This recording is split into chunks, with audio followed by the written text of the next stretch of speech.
रात थी काली, हवा थी ठंडी। गांव के बाहर एक हवेली थी सुनी।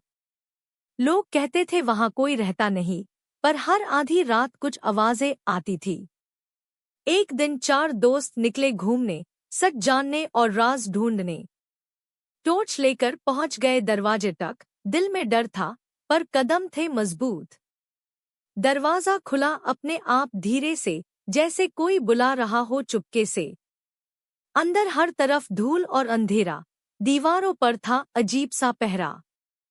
सीढ़ियों से आई हल्की सी आहट, सबने देखा पर ना मिला कोई शख्स। फिर एक कमरे से रोशनी दिखाई दी, पर वहां पहुंचते ही वो गायब हुई।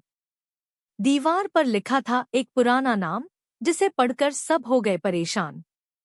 कहते थे यहाँ रहता था एक परिवार, जो अचानक हो गया था लापता एक बार। हवा तेज हुई और खिड़कियां बजने लगी। दोस्त की टॉर्च अचानक बैंड होने लगी। अंधेरे में किसी के चलने की आवाज, जैसे कोई छुपा हो आसपास। एक पुरानी डायरी मिली मेज के नीचे, जिसमें लिखी थी कहानी अजीब सी। हम इस हवेली में फैंस गए हैं, अगर कोई पढ़े तो संभल के रहना। तभी ऊपर से जोर की धड़धड़ हुई, जैसे कोई भाग रहा हो वही। सबने हिम्मत करके ऊपर देखा, पर सामने था सिर्फ खाली रास्ता। रात बढ़ती गई, डर गहरा होता गया, हर कोने में कोई साया दिखता गया।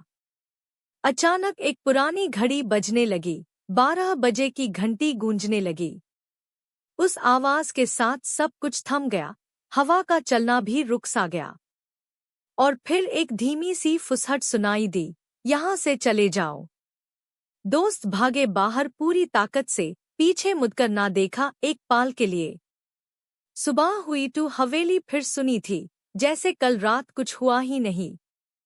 पर आज भी गांव वाले कहते हैं, आधी रात को वहां आवाजें आती है। और जो भी उस राज को जानने जाता है, वो दोबारा कभी वापस नहीं आता।